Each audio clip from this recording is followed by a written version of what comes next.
This season's Liverpool is honestly the weirdest team in history. Every time we expect us to dominate and win comfortably, we end up dropping points.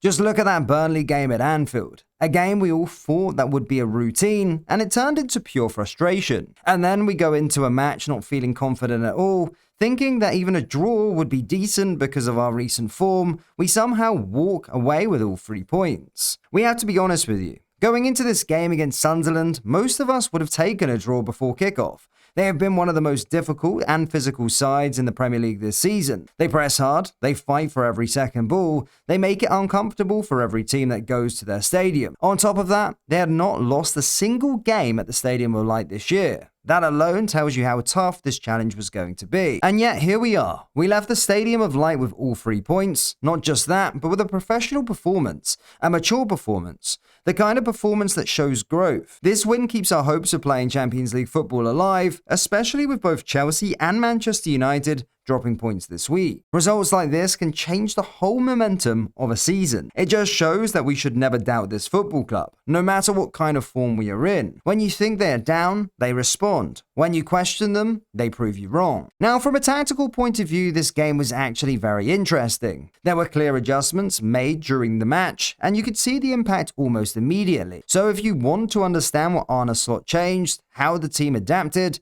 and how one thing that everyone has been complaining about this season suddenly started looking better, make sure you hit that like and subscribe button, and let's dive straight into the analysis. The starting 11 was pretty much what we expected, with almost every player from the City game keeping their place. The only changes were forced ones, with no natural right back available and Szoboszlai suspended. Wataru Endo started on the right-hand side. Robertson also came back into the team, replacing Kerkez. Apart from that, everything stayed the same. Now, we said this game was interesting tactically, and from the very first minute, you could tell it would not be easy. Sunderland came out with real intensity and pressed us aggressively, which made it hard for us to settle. Here you can see us trying to build up in a back 4, with Alisson acting as the extra man. The back line is stretched wide to increase the distance Sunderland players have to cover when they press, but they were full of energy. They closed us down quickly, locked us to one side, and at the same time marked our central options.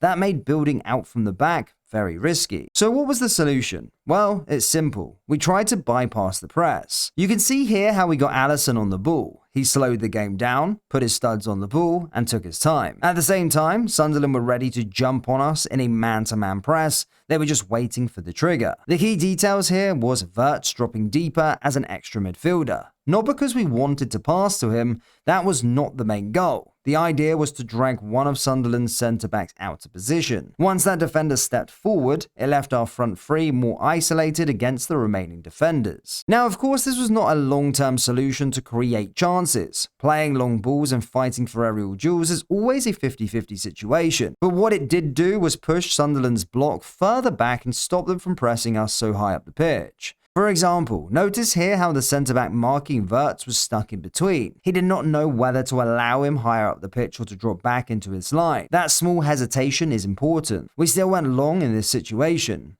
Eke controlled it well, and we ended up winning a throw-in. It might not look like much, but that is exactly how we started gaining territory and spending more time on the ball. Now, the next question is, how do we actually create chances, especially against our kryptonite, which is low blocks?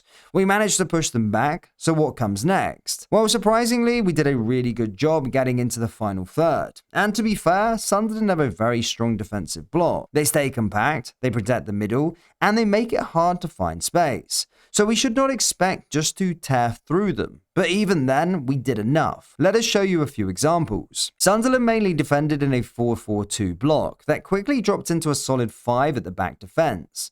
Their main goal was simple: clog the central areas and force us out wide. Once the ball went to the wing, they tried to create a 2-against-1 against our wingers, which they managed to do most of the time. What they struggled to deal with, though, was Wirtz's movement. You can see him quietly drifting in between the lines, finding that small pocket of space.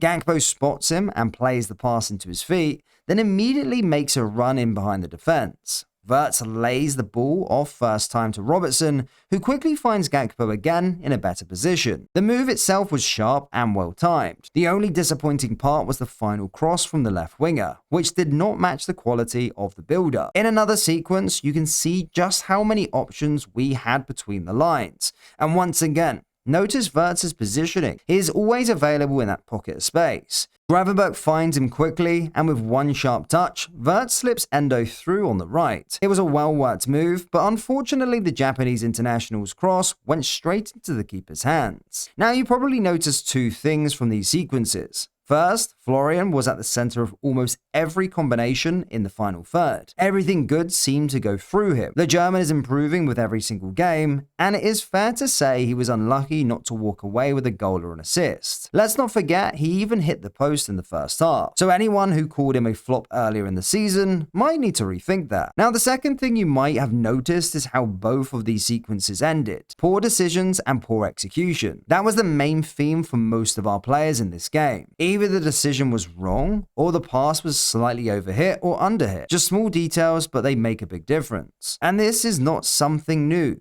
In almost every game where we have faced a low block, it is these small moments that cost us more than the actual tactics of the manager's decisions. So maybe the problem is not that we are poorly coached in possession after all, maybe it's more about execution in key moments. The second half followed a similar pattern. We kept probing, moving the ball, trying to find openings, but the final touch was still missing. That is until we suddenly channeled our inner Arsenal. Yes guys, believe it or not, we scored from a corner. Again, this time it was an in-swinging delivery from Mo Salah and a powerful header from Van Dijk. It was actually very similar to the goal we scored against Bournemouth, and it does make you wonder, are we finally catching up when it comes to set pieces? So many Premier League teams rely on them to create and score chances. Maybe it is about time we added that weapon to our game as well. Now let us be clear. Overall, this was not a perfect performance, but it was a mature one. We went to a very tough stadium against a physical side that has not lost at home, and we found a way to win. Not only that, but we looked more than decent on the ball. And most importantly, without it. Maybe the football was not always beautiful, maybe the final passes were not always clean, but the mentality was there, the structure was there, and in the end, the 3 points were there. We saw clear tactical ideas, we saw adjustments to deal with the press, we saw better movement between the lines, and most importantly, we saw improvement in areas that people have been questioning for months. That alone should give us confidence going forward. There is still work to do, especially when it comes to decision making in the final third, but if we keep performing like this and keep picking up points, who knows where this season could take us. Let us know your thoughts about this game in the comment section below, and if you enjoyed today's breakdown, make sure you do consider hitting the subscribe button for more.